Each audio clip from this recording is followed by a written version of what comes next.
أعمالنا من يهده الله فلا مضل له ومن يضلل فلا هادي له أشهد أن لا إله إلا الله وحده لا شريك له وأشهد أن محمدا عبده ورسوله لا نبي بعده سبحانك لا علم لنا إلا ما علمتنا إنك أنت العليم الحكيم اللهم فقهنا في الدين وعلمنا تأويل أما بعد أحبتي في الله Assalamualaikum warahmatullahi wabarakatuh.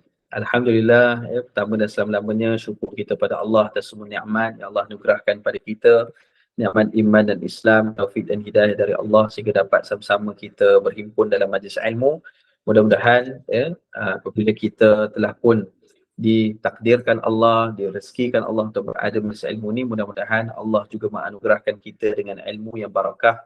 Dengan ilmu itu dapat kita amalkan, dapat kita sampaikan, meningkatkan iman dan takwa kita insya-Allah taala dan juga meningkatkan akhlak kita agar baik dan dapat mencontohi Rasulullah sallallahu alaihi wasallam insya-Allah. Jadi kita juga saya muliakan kepada semua asatizah, hajah-hajah, bunda-bunda yang dirahmati dan semua muslimin muslimat dirahmati dan dimuliakan Allah taala. Jadi pada pagi ini kita akan bicarakan tentang satu kaum yang mana kaum inilah di antara kaum yang paling banyak disebutkan dalam Al-Quran Karim. Ya, ada kaum-kaum yang disebut dalam Quran sebagai contohnya kaum Thamud, iaitu kaum Nabi Saleh alaihissalam. Diceritakan dalam Quran. Sebelumnya kaum Nabi Hud alaihissalam iaitu kaum Ad. Ada juga dinyatakan dalam Quran. Selepas daripada itu ada juga kaum antaranya kaum disebutkan Tubba, antara yang disebut dalam Quran. Juga terdapat kaum Nabi Lut alaihi salam yang disebut juga dalam Quran. Tetapi kebanyakan kaum-kaum yang kufur pada Allah Ta'ala yang dinyatakan dalam Quran ini, Allah Subhanahu Wa Ta'ala akhirnya menceritakan bagaimana kemusnahan mereka. Bagaimana kerosakan yang berlaku, yang mereka telah lakukan, yang akhirnya Allah Ta'ala telah menghancurkan mereka, menghancurkan tamadun mereka, bahkan tidak ada lagi kaum itu yang tertinggal sehingga kepada hari ini.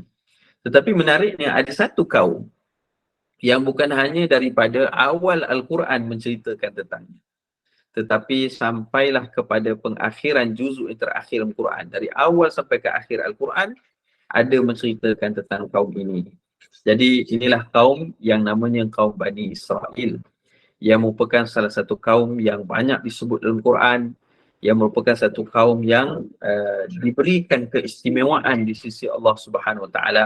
Dan menariknya kaum itu juga disebutkan ada banyak kekufuran yang mereka lakukan, tetapi sampai ke hari ini mereka masih wujud. Dan subhanallah, dalam hadis-hadis sahih Nabi SAW menceritakan bagaimana kaum ini akan ada sampai ke hari kiamat. Jadi apa tujuannya kaum itu masih dibiarkan Allah Ta'ala? Kenapa ia masih ditinggalkan? Kenapa tidak dimusnahkan, tidak dihilangkan, tidak dilenyapkan kaum itu? Kerana ada sebab-sebabnya yang kita akan juga bicarakan dalam pertemuan kita pada hari ini insya-Allah. Jadi sebelum saya meneruskan, saya ingin juga kongsikan sebab tadi saya dengar Ustaz membincangkan tentang sihir. Menariknya, sihir itu juga di antara perkara yang bermula, iaitulah di zaman Bani Israel juga. Pada zaman Nabi Sulaiman alaihissalam. Yang mana Allah menceritakan tentang hal itu pada surah Al-Baqarah ayat 102. Berkaitan dengan sihir. Satu perbuatan syirik yang mana dimurkai oleh Allah Ta'ala, yang mana sangat-sangat dibenci oleh Allah Subhanahu Wa Ta'ala. Namun ia turun dengan bentuk ujian di sisi Allah Ta'ala. Allah berfirman dalam surah Al-Baqarah ayat 102, yang merupakan ayat ini juga merupakan ayat sebahagian dari ayat ruqyah, ayat-ayat mengubat, yang mana ayat ini berbunyi a'udzubillahi minasyaitonirrajim wattaba'u ma tatlu asyayatin ala mulki Sulaiman. Kata Allah Ta'ala, mereka membelakangkan kitab Allah dan mengikut ajaran sihir yang dibacakan oleh puak-puak syaitan dalam masa pemerintahan Nabi Sulaiman. Siapa mereka ni? Mereka inilah di antara kaum Bani Israel yang kufur kepada Allah Subhanahu Wa Ta'ala. Jadi diceritakan, wa ma kafara Sulaiman, ولكن الشياطين كفروا يعلمون الناس السحر. Rupanya tajuk tadi tentang sihir. Tajuk sekarang tentang Bani Israel, dia ada perkaitan, ya. Dia ada kata apa, connection dia antara dua tajuk ni. Kerana diceritakan Allah Ta'ala tidaklah disebutkan Nabi Sulaiman itu mengamalkan sihir. Nabi Sulaiman tidak mengamalkan sihir yang menyebabkan kekufuran itu. Akan tetapi puak-puak syaitan itulah yang kafir dengan amalan sihirnya, kerana mereka lah yang mengajarkan manusia ilmu sihir. Jadi disebutkan yu'allimuna an-nasa as-sihr. Mereka itulah syaitan yang mengajarkan manusia dengan sihir. وَمَا أُنْزِلَ عَلَى الْمَلَكَيْنِ بِبَابِلَ هَارُوتَ وَمَارُوتَ. Jadi Allah SWT menyatakan bagaimana dan apa yang diturunkan kepada dua malaikat, yakni Harut dan Marut, ya, yang disebutkan وَمَا يُعَلِّمَانِ مِنْ أَحَدٍ إِلَّا يَقُولَا إِنَّمَا نَحْنُ فِتْنَةٌ فَلَا تَكْفُرْ. Jadi disebutkan bahawa asalnya dia datang daripada Harut dan Marut, yakni dua malaikat di negeri Babylon, di negeri Babil, yang mana sekarang kawasannya di Iraq. Dan sedang mereka berdua tidak mengajar seseorang pun, melainkan setelah mereka menasihatinya dengan berkata, sesungguhnya kami ini hanyalah ujian untuk kamu, yakni untuk menguji iman kamu. Oleh itu janganlah engkau menjadi kafir dengan mempelajarinya, iaitu ilmu-ilmu sihir.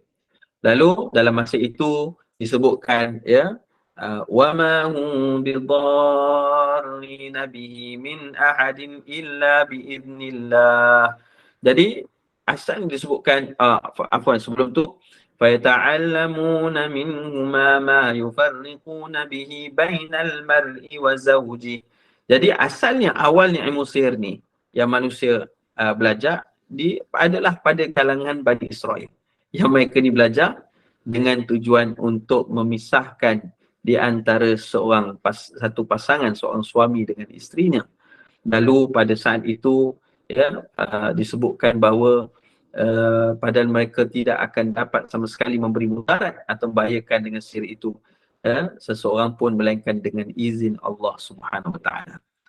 Jadi sedangkan disebutkan dalam ayat ini, sebenarnya mereka mempelajari perkara yang hanya membahayakan diri mereka dan tidak memberi manfaat kepada mereka, dan demi sesungguhnya mereka, iaitu kaum Yahudi di kalangan Bani Israel, telah pun mengetahui bahawa sesiapa yang memilih ilmu sihir itu tidaklah lagi mendapat bahagian yang baik di dunia dan di akhirat.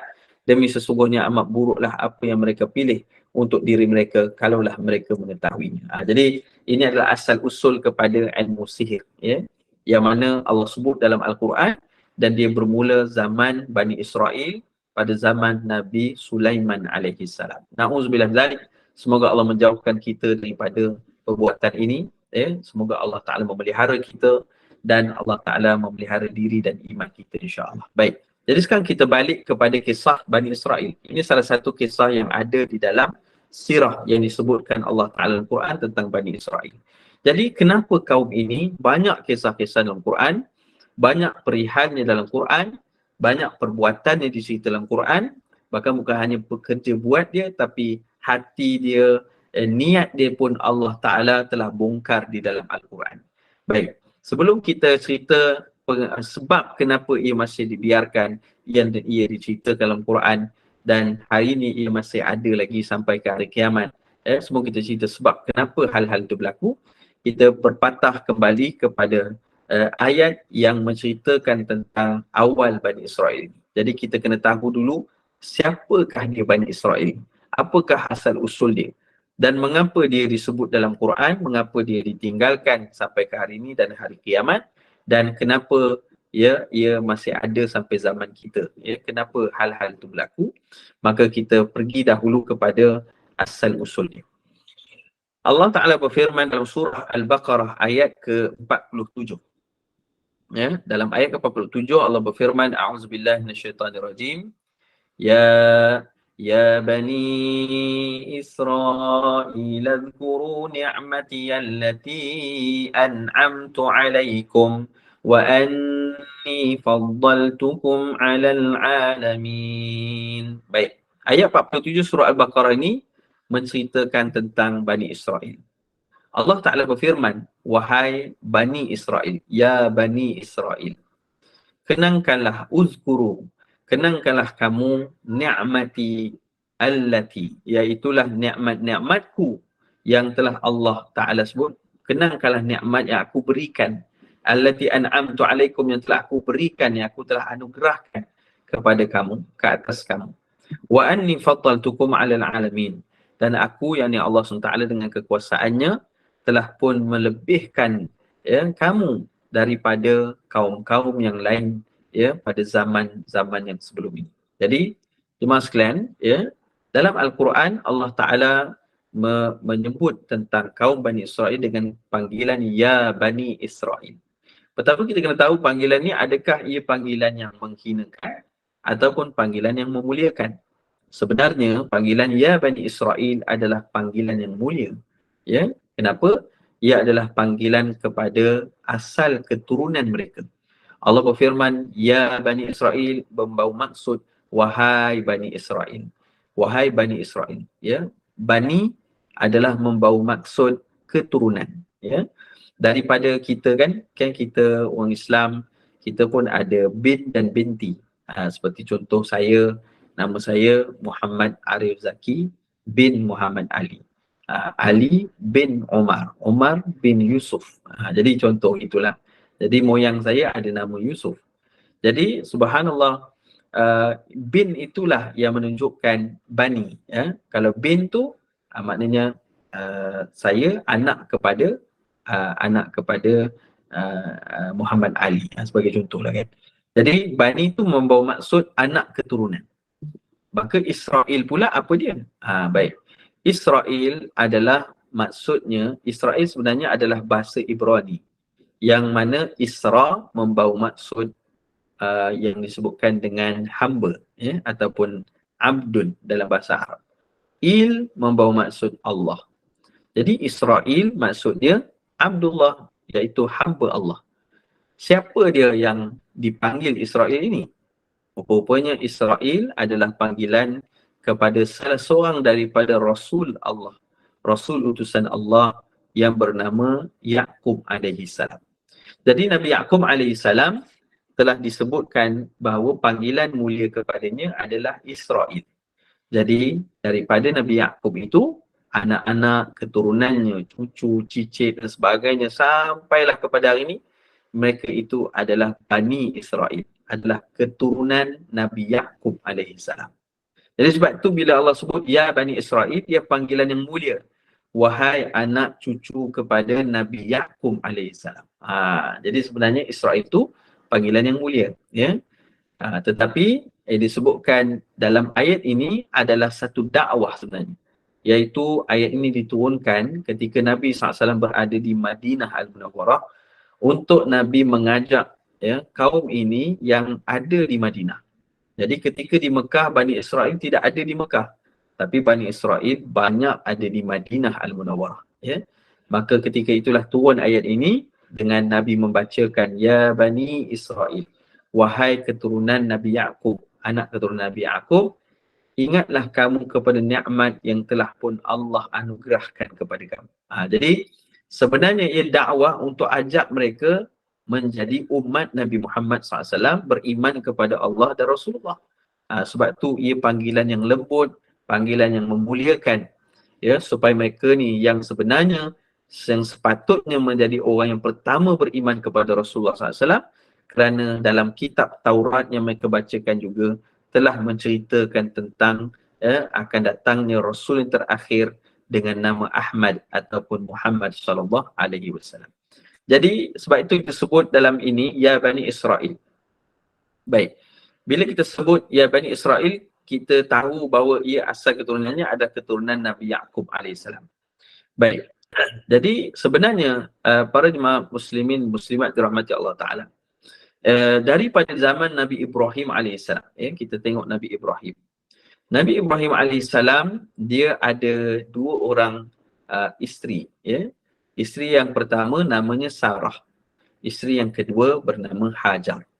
Jadi kan kita kan baru hari kurban kan, dia ada kaitan dengan Nabi Ismail, Nabi Ibrahim kan. Jadi kita cerita sikit asal sebelum sampai kepada Nabi Yaqub. Baik. Jadi Nabi Yaqub ini sebenarnya adalah di antara cucu Nabi Ibrahim alaihissalam. Nabi Ibrahim alaihissalam dia ada dua isteri. Dari dua isteri ini, mula-mula Nabi Ibrahim kahwin dengan Sarah tapi tidak dapat anak. Dengan usia yang cukup lama dan panjang, ya, Allah tidak anugerahkan anak. Kemudian Nabi Ibrahim telah pun takdirnya berkahwin dengan Hajar.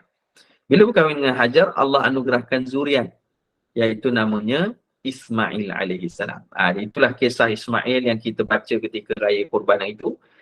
Allah Ta'ala suruh pergi di wadi ghairi zi zar'in, hantar anak dan isteri Nabi Ibrahim ke tempat yakni wadi, satu lembah yang tidak ada sebarang tanaman, tidak ada air.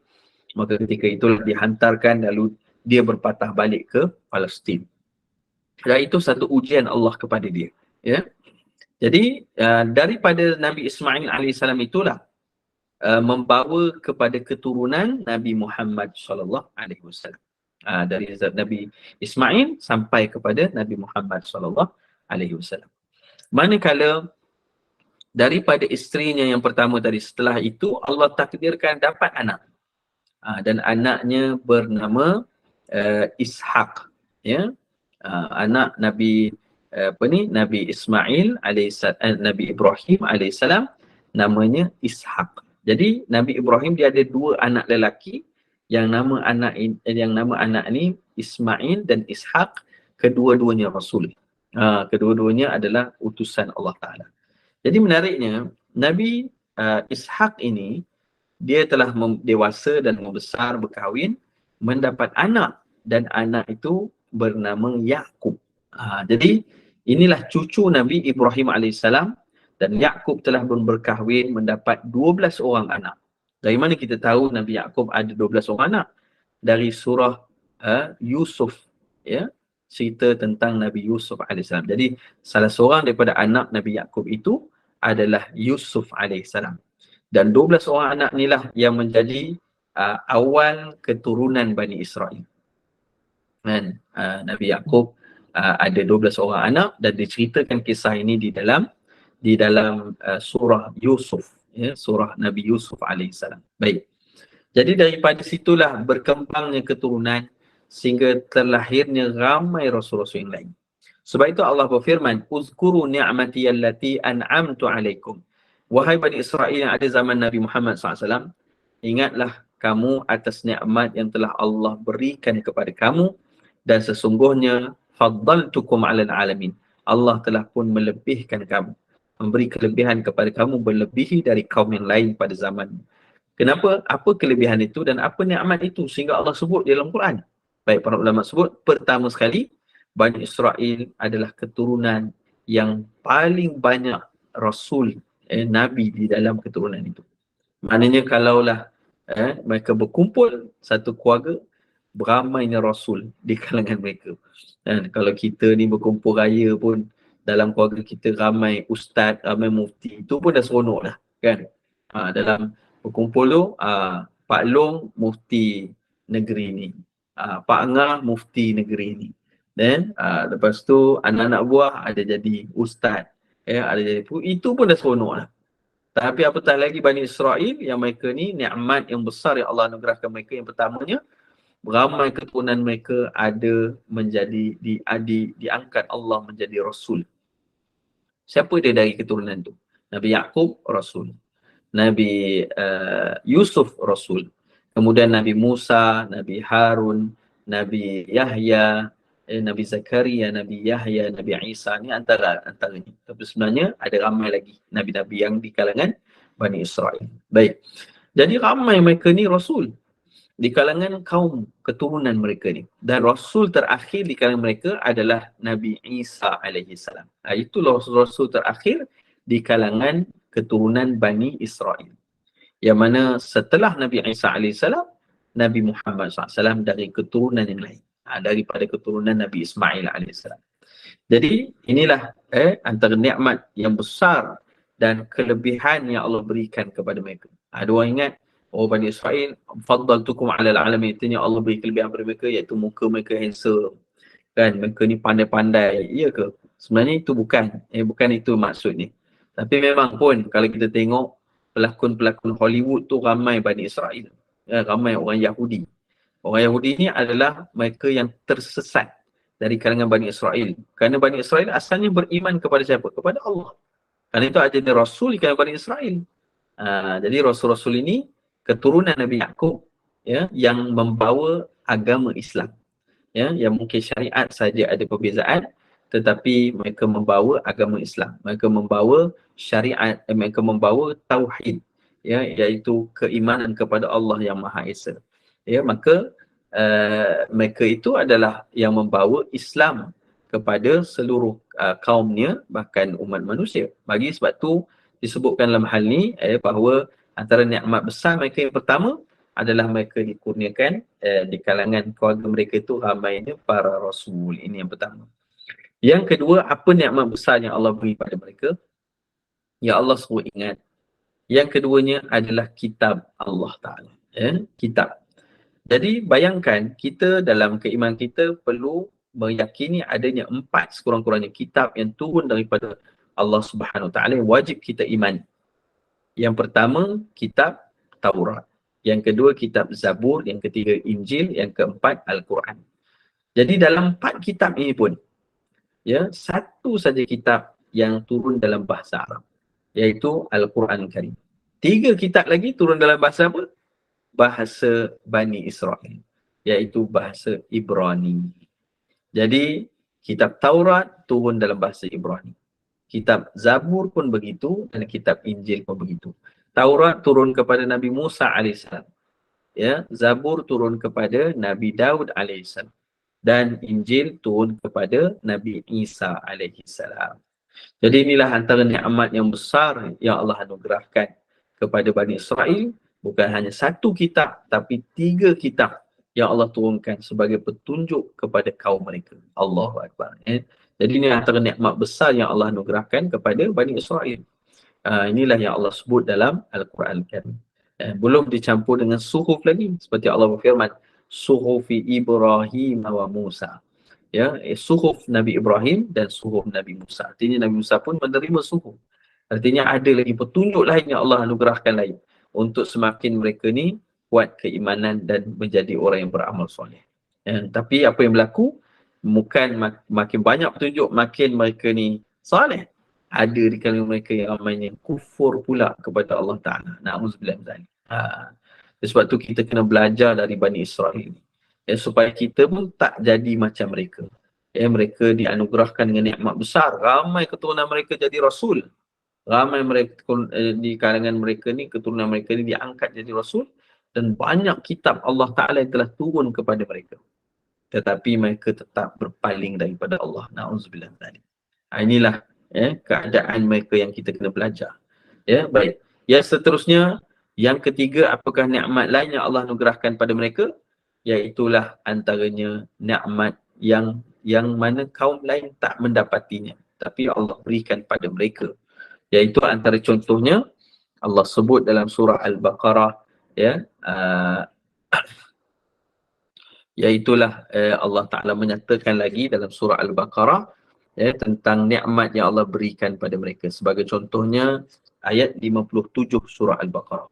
Ayat 57 surah Al-Baqarah menceritakan tentang nikmat yang Allah berikan pada mereka. Jadi Rasul di kalangan mereka ramai, kitab di kalangan mereka ramai, dan yang ketiganya nikmat yang lain berbeza yang Allah anugerahkan kepada mereka.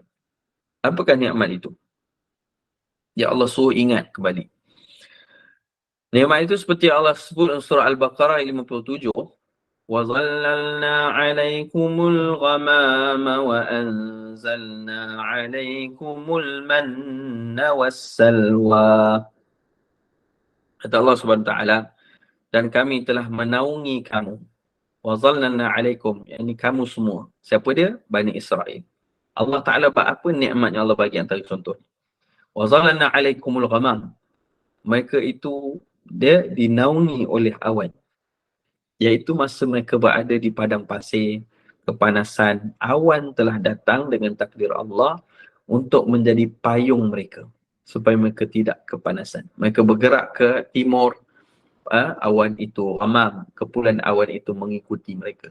Mereka bergerak ke barat, ya, kepulan awan mengikuti mereka. Allahu Akbar. Kita payung pun bawa sendiri kan.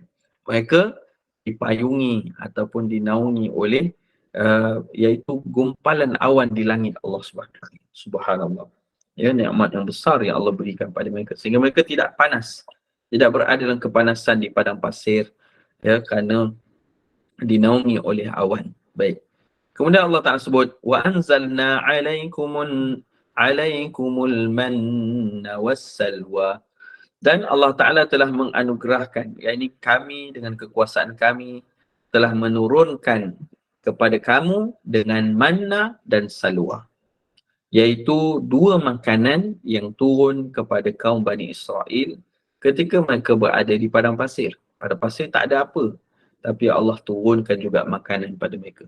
Manna, al-manna dalam tafsir, antaranya kita baca dalam tafsir Ibn Kathir, disebutkan oleh beberapa mufassirin bahawa manna ini adalah sejenis makanan yang mana bila mereka bangun waktu pagi, ia melekat di dahan pokok yang kering, di batu-batu, jadi mereka kutip saja.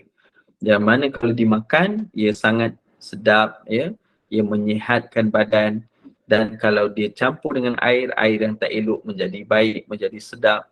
Campur dengan makanan yang tak elok jadi baik, jadi sedap. Jadi itu antara nikmat makanan al-manna yang Allah kurniakan. Jadi Nabi SAW ceritakan al-kam'ah minal manna.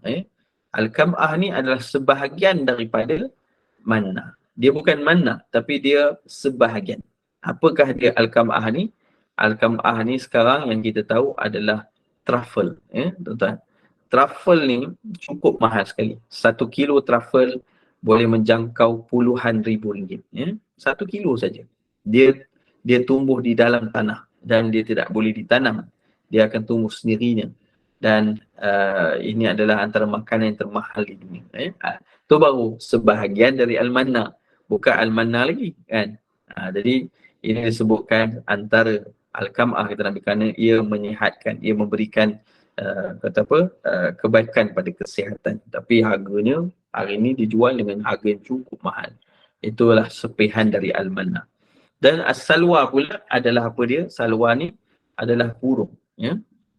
As-salwa ni burung-burung yang seakan merpati. Dalam tafsir ulama ada sebut dia macam merpati, dia ada burung yang banyak daging. Jadi dia ni akan duduk saja dekat padang pasir tu. Sehingga mereka pagi-pagi bangun nampak dah burung tu duduk. Mereka ambil, mereka terus selesaikan, mereka boleh makan daripada burung tu. Kesembelih, mereka boleh makan burung tu. Jadi tak perlu mereka bersusah payah pun mencari makanan. Allah hantar makanan pada mereka. Ni keistimewaan Bani Israel. Lalu Allah Ta'ala sebut, kulu min tayyibati ma razaqnakum. Maka makanlah daripada apa yang baik yang telah kami rezekikan kepada kamu. Jadi disebutkan dalam hal ini, Bani Israel dikurniakan antaranya makanan. Bukan hanya sekali makanan turun dari langit. Tapi zaman Nabi ini, zaman Nabi Musa turun dari langit. Zaman Nabi Harun. Tapi zaman Nabi Isa pun turun lagi makanan dari langit. Yang mana turunnya surah Al-Ma'idah membawa maksud hidangan, makanan. Yang membawa maksud hidangan makanan itu, Al-Ma'idah itu adalah makanan yang turun dari langit ketika zaman Nabi Isa AS. Allahu Akbar. Berapa kali makanan turun dari langit pun masih kufur kepada Allah. Na'udzubillah dzalik. Jadi ini antara kelebihan yang Allah anugerahkan pada mereka. Belum lagi yang lain. Antaranya yang mana kita ceritakan bagaimana dijadikan kepada mereka itu, antaranya ketika zaman Nabi Musa AS, maka nak melintasi Laut Merah ketika dikejar oleh Fir'aun. Allah berfirman dalam Quran, bagaimana Allah SWT telah pun walaqad najjayna bani Israila minal azabil muhim. Dalam surah Ad-Dukhan Allah Ta'ala menceritakan, dan kami sesungguhnya telah menyelamatkan kaum Bani Israel daripada azab yang menghinakan. Min Fir'aun innahu kana aliyan minal musrifin. daripada Firaun yang mana dia ni sangat besar kesesatannya. Jadi Firaun nak bunuh mereka semua. Tapi dalam keadaan berada di penjuru, ya, tak boleh melintasi laut, dan mereka di hadapan mereka pula sedang dalam perjalanan Firaun nak bunuh mereka, maka masa itulah Allah perintahkan Nabi Musa alaihissalam menggunakan tongkatnya memukul lautan itu. Maka lautan itu pun terbelah, ya, sehingga menjadi laluan kepada kaum Bani Israel, ya, sehingga mereka dapat lalu, maka berjalan di dasar lautan itu, ya, sehingga mereka selamat sampai, dan akhirnya Firaun pun lalu di situ, dan mereka saat berada di tengah-tengah lautan, Allah Ta'ala telah pun menenggelamkan mereka. Firaun itu ditenggelamkan bersama dengan bala tenteranya, bersama dengan hartanya yang dibawa. Maka itu menyebabkan apa? Ya, mereka itu diselamatkan Allah Subhanahu Wa Ta'ala dengan cara yang cukup luar biasa. Dan banyak lagi sebenarnya kalau kita cerita dalam Quran, nikmat-nikmat yang Allah berikan kepada kaum Bani Israel. Tetapi sangat menyedihkan sekali apabila kita melihat kaum Bani Israel saat mereka diberikan banyaknya nikmat ini, tetapi mereka kerap kali dalam Quran diceritakan mereka mengingkari Allah dan juga Rasul. Baik, sekarang kita pergi kepada bahagian yang kedua. Kenapa mereka ini diceritakan dalam Quran? Baik, dalam Al-Quran Allah Ta'ala menceritakan Bani Israel ini dengan dua keadaan. Pertama, ada Bani Israel yang diceritakan bahawa mereka ini adalah di kalangan orang-orang yang mana yang beramal soleh. Ada kaum Bani Israel yang beramal soleh, ada kaum Bani Israel yang bagus, yang baik, yang beriman, ya. Selain daripada para rasul, ada mereka yang beriman kepada Allah. Tetapi dalam Quran juga Allah menceritakan di dalam keturunan mereka itu, golongan mereka itu, ada banyak yang mengingkari Allah dan Rasul. Mereka bila Allah datangkan perintah, mereka suka bermain-main dengan perintah Allah. Bila Allah datangkan perintah, mereka suka menolak, mempersoalkan perintah-perintah Allah. Jadi inilah antara perkara yang kita boleh ambil pelajaran, ya. Dalam kita beragama Islam, ya, teman-teman sekalian, ya, kita lihat apa persamaan kita dengan Bani Israel. Apa persamaan kita? Kalau tadi nikmat yang dianugerahkan pada Bani Israel, pertamanya ramai Rasul di kalangan Bani Israel. Kita juga dianugerahkan Rasul Nabi Muhammad SAW sebagai Rasul ikutan kita, uswatun hasanah ataupun contoh terbaik kita. Yang keduanya, kitab. Mereka dikurniakan kitab. Kita juga diturunkan kitab, yakni Al-Quran, untuk kita bacakan, untuk kita menelitinya. Begitu juga Allah beri nikmat yang banyak pada kita. Justru di antara kita dengan dia ada persamaan, namun apa perbezaannya?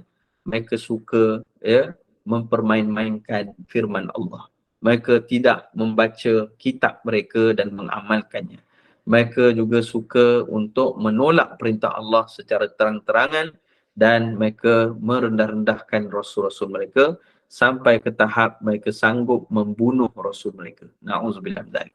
Jadi inilah sifat-sifat, ya, Bani Israel yang asasnya mereka itu adalah golongan yang berilmu tetapi memiliki takabur, iaitu kesombongan yang dahsyat yang menyebabkan mereka menjadi kufur kepada Allah. Sebab itu syaitan, dia apabila iblis laknatullah, ya, saat Allah perintahkan, ya, untuk bersujud kepada Nabi Adam alaihissalam, syaitan, iblis laknatullah, dia tak nak. Dia kata dia tak nak sujud kepada Adam, dan Allah Ta'ala berfirman, aba wastakbar wa kana minal kafirin. Ya, iblis dia berilmu, dia ada ilmu, dia kenal siapa dia Allah. Dia juga satu makhluk yang taat pada Allah, dia jin yang taat pada Allah sebelumnya. Tetapi kerana kesombongannya, kerana takabur yang penuh dalam jiwanya, menyebabkan dia pun mempersoalkan kepada Allah, ya, aku ini dijadikan, ya, khalaqtani minan nar, kau jadikan aku daripada api, wa khalaqtahu min tin, tapi kau jadikan Adam daripada tanah. Api dengan tanah, api lebih mulia, kenapa pula aku kena menghormati dia? Jadi sebab itu dia rasa diri dia lebih mulia, lebih baik, lebih bagus, maka akhirnya dia telah pun aba wastakbar, dia telah pun mengingkari, dan juga menyombongkan dirinya, wa kana minal kafirin, dan dia jadi di kalangan yang kafir, ya, yang menutupi kebenaran, yang kufur kepada Allah. Kafir ni maksudnya menutupi kebenaran. Jadi akhirnya dia tak mau terima kebenaran itu. Dia berilmu tapi tak mau terima. Apa yang berlaku? Iblis telah pun menghasut manusia.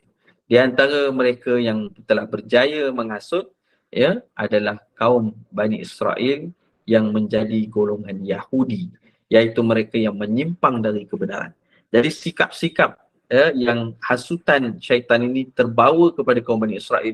Mereka menjadi orang yang sombong, mereka jadi orang yang takabur, walaupun mereka berilmu, walaupun mereka memiliki petunjuk, tapi kerana kesombongan itu maka kebaikan semuanya tertutup. Yang akhirnya mereka sanggup untuk mengingkari perintah-perintah Allah, bahkan perintah-perintah Rasul-Rasulnya. Na'udzubillah. Sebab tu kita ni, Nabi SAW suruh kita didik jiwa kita. Jangan ada sifat kesombongan. Jangan ada sifat takabur. Nabi kata, la yadkhulul jannah man kana fi qalbihi mithqala dzarratin min kibr. Tidak akan masuk syurga satu orang manusia yang pada hatinya terdapat walau sebesar zarah dengan sifat kesombongan, sifat takabur. Jadi sebab itulah kita kena selalu istighfar, minta ampun pada Allah Ta'ala, minta Allah beri petunjuk, minta Allah jauhkan sifat takabur. Kalau kita nak mula nak sombong je, kita istighfar banyak. Mudah-mudahan Allah jadikan kita tawatuk dan bersih jiwa kita daripada sombong, dan jiwa yang tidak ada kesombongan inilah antara ciri-ciri qalbun salim, iaitu hati yang sejahtera, yang mana hati yang sejahtera itulah yang akan masuk dalam syurga Allah SWT. Jadi sebab tu kita cerita antaranya apa contoh-contoh keburukan Bani Israel pada zaman mereka sendiri. Nabi Musa AS pernah perintahkan. Antara pertama masalah mereka, sifat buruk mereka adalah sombong tadi. Kesombongan yang kita kena jauhkan. Keduanya, kerana kesombongan itu, mereka melanggar perintah Allah. Mana-mana syariat Allah yang mereka tidak suka nak buat, mereka tak nak buat. Mereka tak nak buat dan mereka berpaling daripada Rasul dan mereka berpaling daripada Allah Ta'ala. Inilah kesan kesombongan tadi. Allah berfirman dalam surah Al-Ma'idah ayat 25 tentang Bani Israel. Ini contohnya. Qala rabbi inni la amliku illa nafsi wa akhi faqruq bainana wa baina qaumil fasiqin. Baik.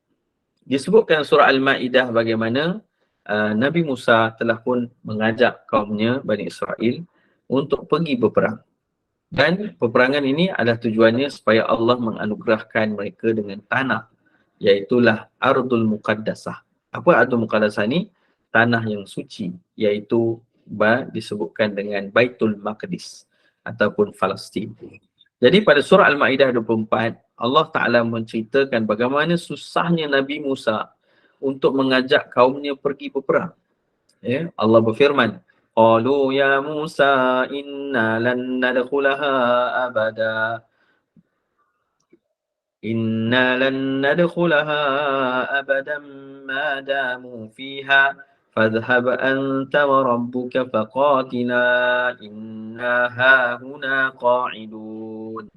Baik, dalam ayat ini Allah Ta'ala berfirman, wahai Musa, kata mereka ni, kaum Bani Israel, wahai Musa, sesungguhnya kami tidak akan memasuki kota itu atau negeri itu selama-lamanya. Bila Allah perintah mereka perang, mereka cakap kami takkan masuk, kami takkan pergi perang.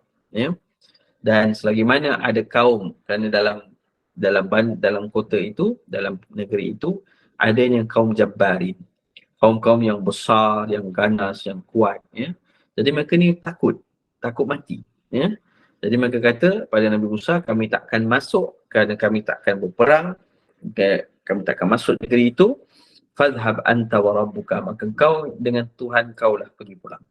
Kami tidak akan pergi perang dan kami akan duduk di sini sampailah selesai baru kami nak masuk. Punyalah teruk perangai dia. Bila Allah bagi perintah yang mereka tak nak buat, mereka tolak terus.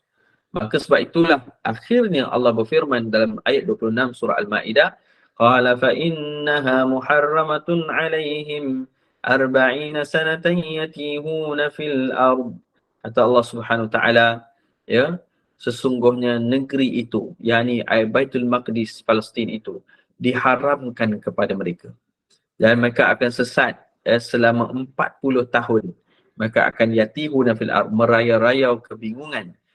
Fala ta'sa 'alal qaumil fasiqin, dan janganlah kamu berasa berduka cita terhadap orang-orang yang fasik itu. Jadi apa yang berlaku? Jadi sekalian, maka itu disesatkan oleh Allah Ta'ala.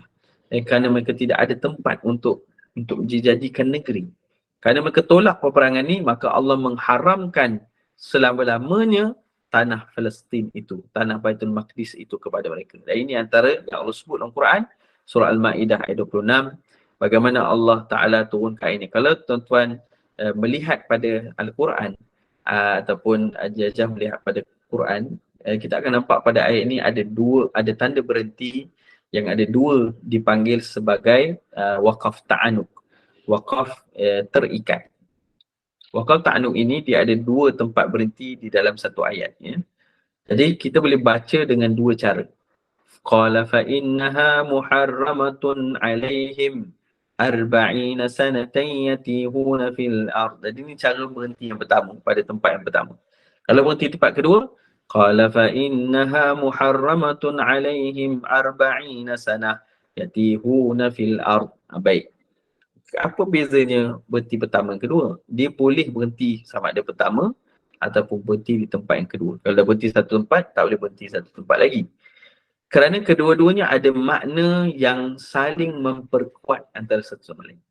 Kalau kita baca, qala fa innaha muharramatun alaihim arba'ina sanah, membawa maksud Allah berfirman, sesungguhnya Allah mengharamkan negeri Baitul Maqdis itu kepada mereka selama 40 tahun, mereka akan tersesat dalam kebingungan. Memang berlaku zaman Nabi Musa AS, mereka ni telah sesat di padang pasir selama 40 tahun.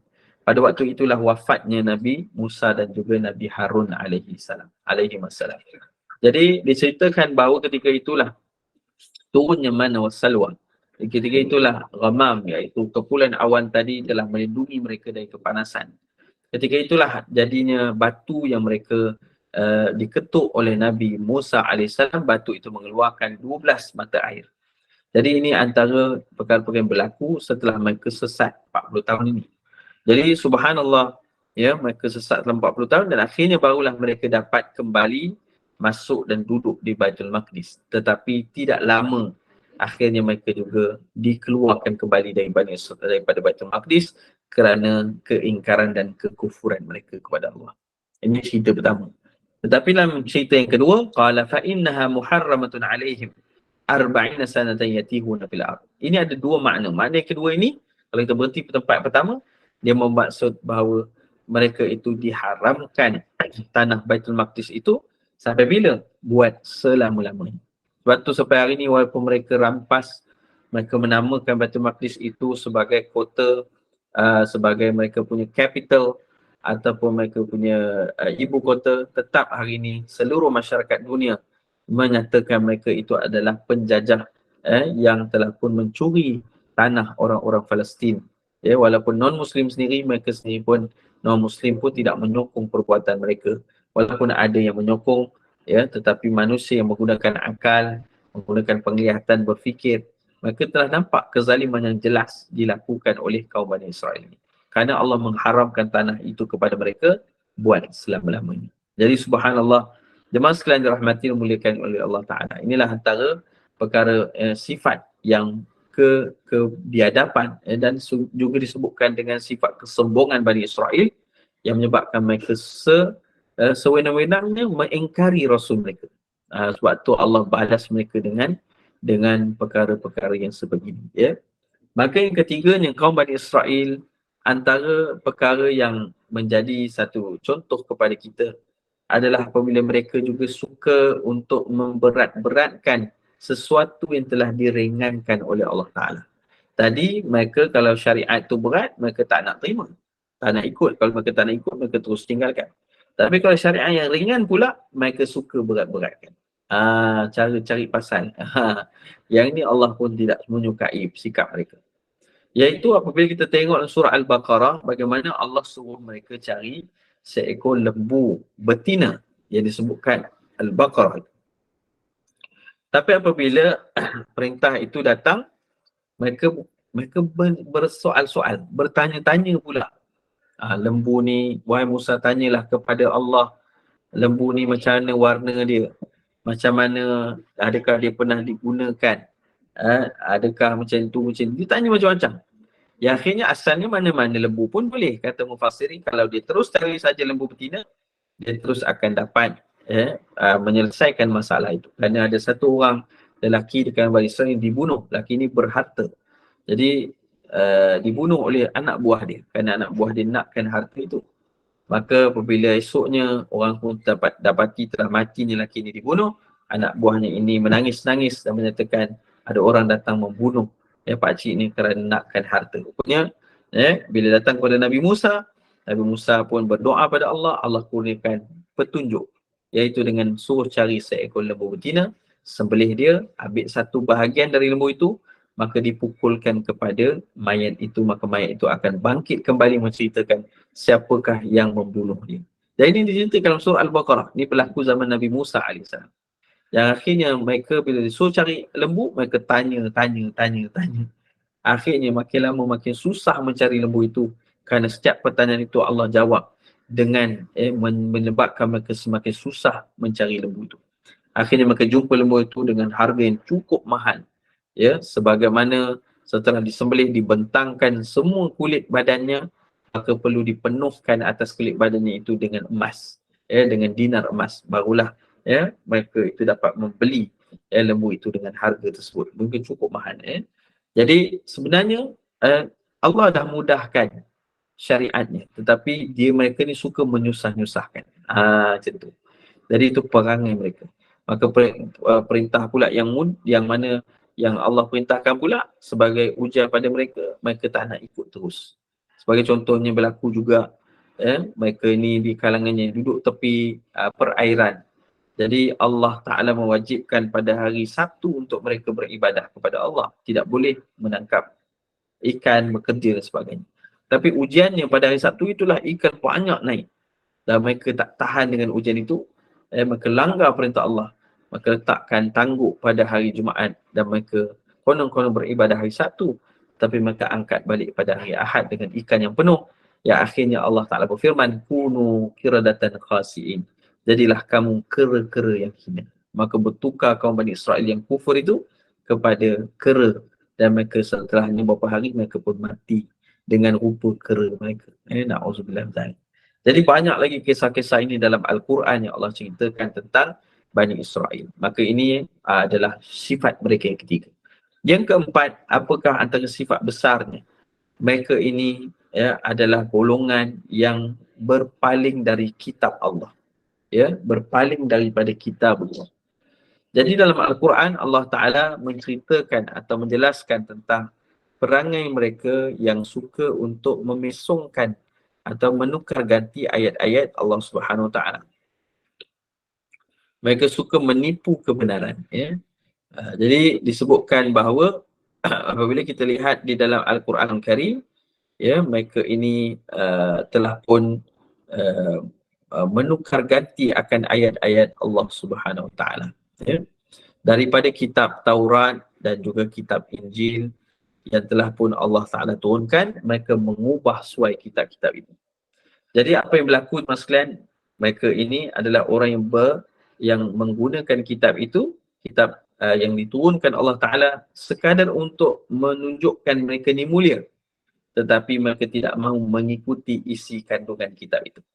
Antara isi kandungan kitab Taurat dan Injil yang disebut dalam Al-Quran Al-Karim adalah seperti dalam surah As-Saff. Allah Ta'ala berfirman, a'udzubillahi minasyaitonir rajim, وَإِذْ قَالَ عِيسَى ابْنُ مَرْيَمَ يَا بَنِي إِسْرَائِيلَ إِنِّي رَسُولُ اللَّهِ إِلَيْكُمْ مُصَدِّقًا لِمَا بَيْنَ يَدَيَّ مِنَ التَّوْرَاةِ. Allah SWT, dan ingatlah ketika Nabi Isa telah memberikan ucapan kepada kaumnya, bahawa aku adalah Rasul yang diutuskan daripada Allah Ta'ala dan kehadiranku membenarkan Taurat, bukan untuk menghilangkan Taurat. Jadi apa yang berlaku Mas sekalian? Kan hari ini ada golongan Yahudi. Yahudi ni siapa? Yahudi ni adalah Bani Israel, keturunan Nabi Yaqub yang telah pun terpesong dari kebenaran. Dia sepatutnya lalu jalan sebagai seorang Muslim. dan gunakan Taurat, sepatutnya beriman, tapi dia terpesong, dia membawa kitab Taurat tadi, dia ubah suai agar mereka ni dapat timbul dan terbit dengan agama yang baru, iaitu Yahudi, yang mana mereka ubah suai kitab Allah dan mereka tak nak ikut perintah Allah yang asal. Jadi ini berlaku sejak dari zaman Nabi Isa AS. Bila Nabi Isa diutuskan, mereka tidak mau ikut Nabi Isa. Bahkan mereka itu kata, kami sudah menguasai Taurat, kami sudah ikut Taurat. Jadi buat apa lagi kami ikut kamu, wahai Isa? Jadi akhirnya mereka bina kepercayaan agama mereka sendiri, yakni Yahudi, dan mereka terpesong dari kebenaran, menjadi golongan Yahudi, maghdub alaihim, golongan dimurkai oleh Allah ke atas mereka. Sedangkan mereka tahu sepatutnya mereka kena ikut Nabi Isa AS. Ya. Dan Nabi Isa datang bukan untuk menghilangkan Taurat, tapi memperkuatkan Taurat dengan penurunan Injil. Jadi sepatutnya mereka kena ikut syariat Injil. Ya, tetapi mereka tak nak ikut, mereka nak jadi agama sendiri. Sebab tu mereka jadi orang Yahudi. Nampak? Dan kemudian pula yang ikut Nabi Isa AS, mereka baca kitab Injil. Pada zaman itu, zaman mereka jadi orang yang soleh. Yang baca Injil ni adalah dipanggil golongan golongan yang membantu agama Allah. Ya ayyuhalladzina amanu, kata Allah SWT, wahai orang-orang beriman, kunu, kata Allah Ta'ala, jadilah kamu, iaitu seperti ansarullah, kama qala Isa bin Maryam lil hawariyin, man ansari ilallah. Golongan yang ikut Nabi Isa dipanggil golongan hawariyin. Mereka inilah yang tolong agama Allah Ta'ala ketika itu. Mereka inilah yang beriman kepada Injil, yang mereka juga di kalangan Bani Israel. Jadi yang tak mau ikut Nabi Isa ni, golongan Yahudi. Jadi akhirnya pula, golongan yang ikut Nabi Isa, setelah Nabi Isa diangkat ke langit, ada di kalangan mereka yang dibunuh, ya, ada mereka yang dibunuh, dan ada pula mereka yang guna pula Taurat, guna pula Injil, untuk diputar belik pula Injil. Jadi mereka membina pula agama yang baru, namanya agama Nasrani ataupun Kristian, ya. Jadi inilah asal terbitnya dua agama, ya, Yahudi dan Nasrani. Sepatutnya mereka beriman kepada Allah, tapi kerana mereka berpaling daripada ayat Allah, mereka tak mau ikut ayat Allah, mereka ubah suai ayat Allah supaya mereka jadi mulia dan mereka dapat membina agama mengikut nafsu mereka, mengikut kesukaan mereka, bukan mengikut kehendak Allah Ta'ala. Na'udzubillah. Jadi sebab itu bila datang Nabi Muhammad SAW, yang sepatutnya pertama kali yang mengikut Nabi dan mengikut yang mana beriman kepada Rasulullah SAW adalah sepatutnya golongan Yahudi dan Nasrani. Tetapi mereka kekal duduk di dalam kesesatan. Mereka tak mahu menerima Nabi Muhammad SAW walaupun dalam Taurat dan dalam Injil telah menyebutkan dengan terperinci tentang Nabi Muhammad SAW. Sehingga Allah berfirman, ya'rifunahu kama ya'rifuna abna'ahum. Sesungguhnya mereka itu, golongan Yahudi dan Nasrani yang membacakan kitab Taurat dan kitab Injil, mengenali dia, iaitu Nabi Muhammad SAW, melebihi daripada mereka mengenali anak-anak mereka, ya, ataupun seperti mana mereka mengenali anak-anak mereka. Jadi Sayyidina Abu Bakar, Sayyidina Umar Al-Khattab pernah bertanya kepada seorang sahabat. Nama sahabat ni Abdullah bin Salam. Abdullah bin Salam sebelum itu adalah pembaca kitab Taurat. Dia adalah Bani Israel yang dahulunya Yahudi tapi telah beriman menjadi seorang Muslim, menjadi sahabat Rasulullah. Dan namanya adalah Haris. Tetapi Nabi tukar kepada Abdullah bin Salam. Jadi dia seorang sahabat di kalangan Bani Israel. Jadi Umar tanya, adakah benar kamu ni ahli kitab mengenali Nabi Muhammad SAW melebihi dari anak-anak kamu?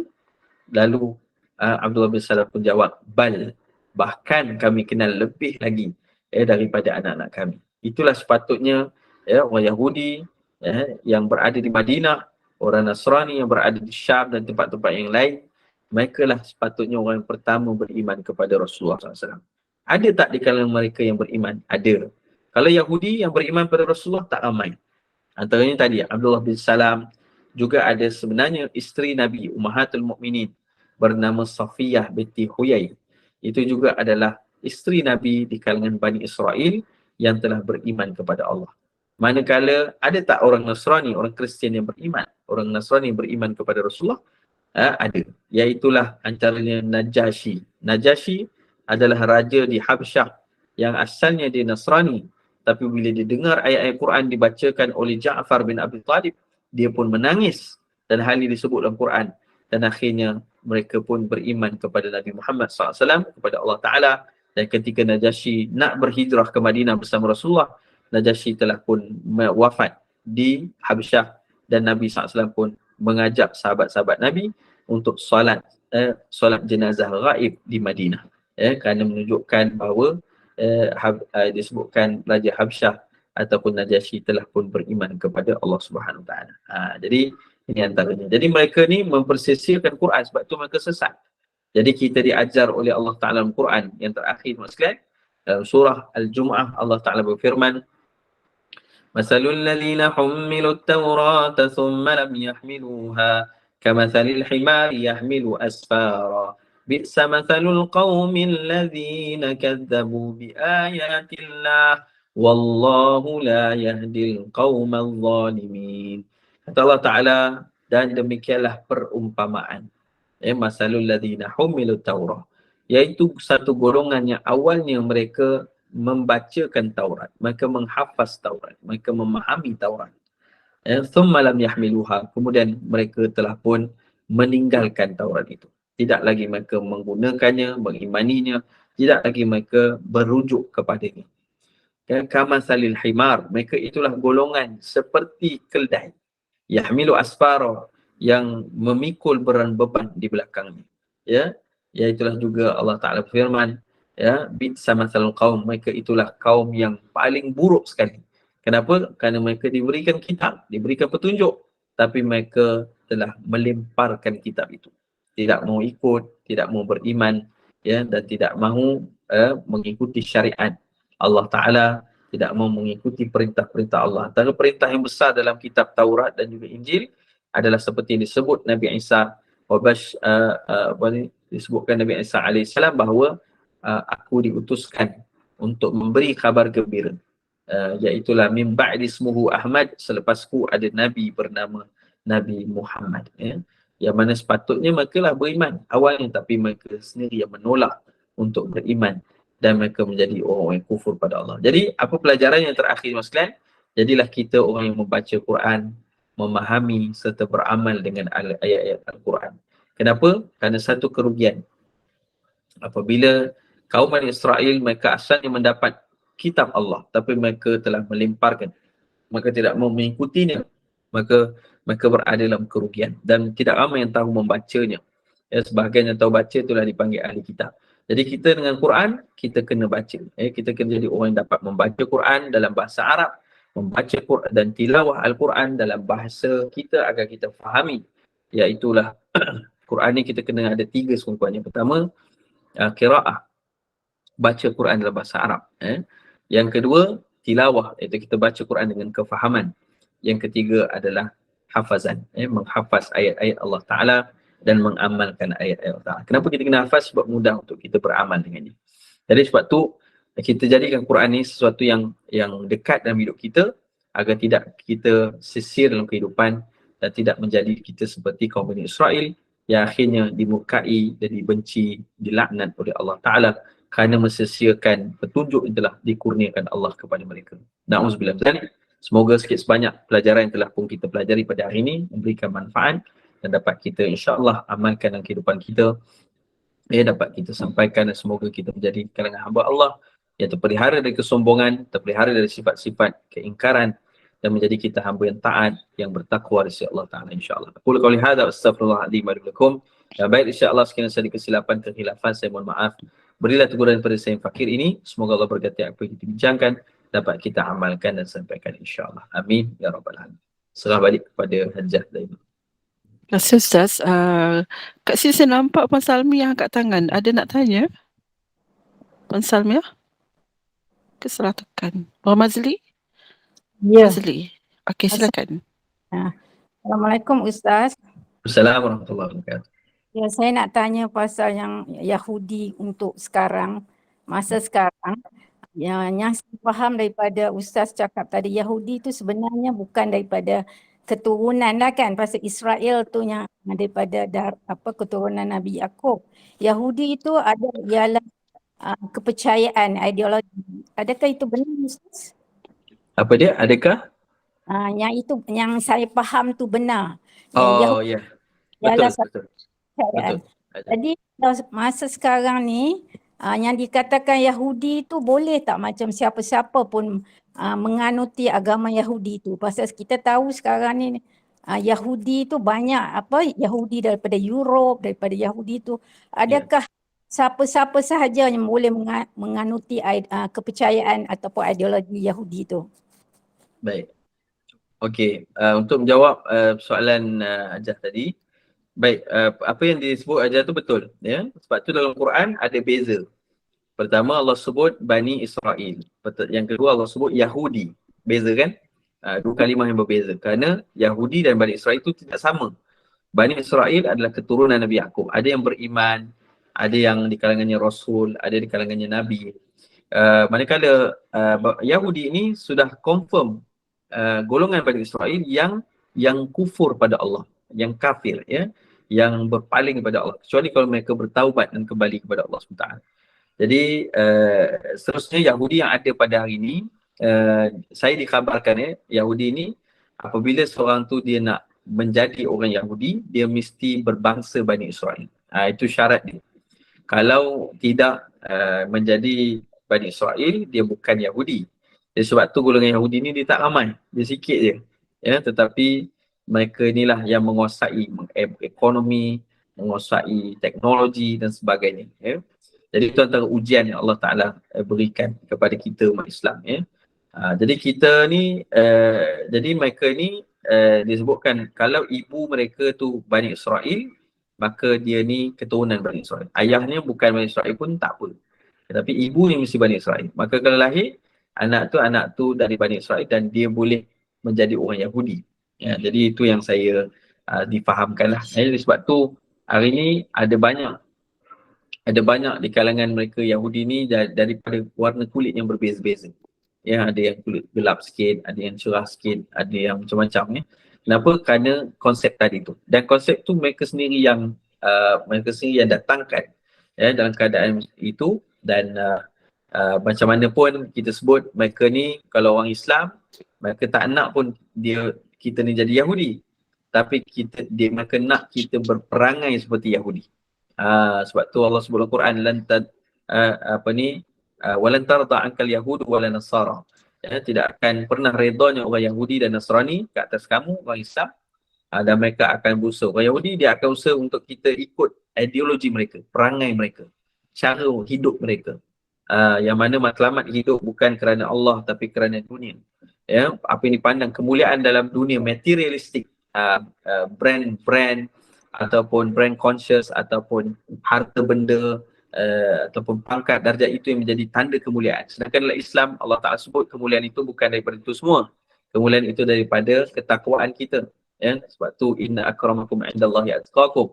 Ya, yang paling mulia di kalangan kamu adalah yang paling bertakwa. Tapi mereka nak ubah supaya cara hidup manusia ni ikut seperti mereka. Itu tujuannya. Jadi agar mudah-mudahan hilanglah jati diri Islam di dalam minda dan jiwa orang Islam ni. Jadi itu antara perbuatan-perbuatan mereka lah yang ada pada. Sebenarnya lebih panjang lagi perbincangannya. Dan saya terlupa beritahu tadi akhir sekali, kenapa Allah biarkan mereka? Ya, kerana kata ulama, kerana ia menjadi medan jihad kita. Medan jihad kita. Ya, untuk kita berjuang pertamanya membebaskan Palestin. Ya, itu satu perjuangan dalam bidang ilmu, berjuang dalam bidang kepakaran, agar dapat kita memenangi mereka dari sudut keilmuan, dari sudut kekuatan Islam. Dan Allah Ta'ala ingin lihat pada kita, adakah kita bersungguh-sungguh di dalam perjuangan kita, berdoa agar Allah selamatkan saudara kita di Palestin dan sebagainya. Maka itu bentuk-bentuk ujian kita. Dan mereka ni dijadikan Allah Ta'ala tinggal sampai hari ini sebagai yang keduanya, sebagai pembuktian kebenaran ayat-ayat Allah Ta'ala. Semua kaum lain telah Allah musnahkan, tapi kaum ni Allah cerita banyak dalam Quran dan Allah masih biarkan dia masih ada sampai hari ini supaya semua orang tahu itulah perangai mereka, dan Al-Quran tidak sebut benda yang salah. Al-Quran sebut benda yang benar, dan mereka itu masih tertinggal dengan sifat dan sikap mereka itu yang kita boleh tengok hari ini, kesombongan, kezaliman mereka, kejahatan, kedahsyatan perangai dan sikap mereka itu, dan itulah antara yang membenarkan ayat-ayat Allah dan hadis-hadis Rasulullah sallallahu alaihi wasallam, agar kita dapat menjauhi sikap itu dan menjauhi sifat mereka itu. Okey, baiklah, kiranya itulah slide terakhir, dan jazakallahu khairan kepada Ustaz Muhammad Arif Zaki atas perkongsian ilmu mengenai siapakah Bani Israil itu. Dan meskipun berkali-kali mendapat nikmat dan perlindungan daripada Allah SWT, namun begitu Bani Israil ini tidak pernah merasa bersyukur. Bahkan terus-menerus melakukan kemungkaran terhadap Allah SWT. Dan maka jadilah kita, marilah kita sebagai hamba yang sentiasa bersyukur supaya kehidupan kita ini menjadi lebih bermakna. Dan semoga ini sedikit sebanyak memberi kefahaman dan manfaat kita semua. Dan ucapan terima kasih kepada penaja slot program ini dan juga para jemaah yang sudi duduk bersama-sama hingga ke akhir majlis ini, dan semangat yang diberi. Ucap terima kasih. Semoga dikurniakan keberkatan rezeki dan umur bagi kita semua. Dan bagi menangguhkan Amin ya majlis rabbal ilmu ini, amin. Dan bagi menangguhkan majlis ilmu ini, start kita tutup dulu, tangguhkan dulu dengan tasbih kafarah dan surah Al-Asr. Silakan Bismillahirrahmanirrahim. Ustaz. Subhanakallahumma wa bihamdika asyhadu an la ilaha illa anta astaghfiruka wa atubu ilaik. Bismillahirrahmanirrahim. Wal 'asr. Innal insana lafi khusr illa alladhina amanu wa 'amilus salihati wa tawassaw bil haqqi wa tawassaw bis sabr. Assalamualaikum warahmatullahi wabarakatuh. Waalaikumsalam warahmatullahi wabarakatuh. Terima kasih Ustaz. Terima kasih Ustaz. Terima kasih Ustaz. Terima kasih Pak Ibu. Sama-sama. Assalamualaikum. Waalaikumsalam. Sama-sama.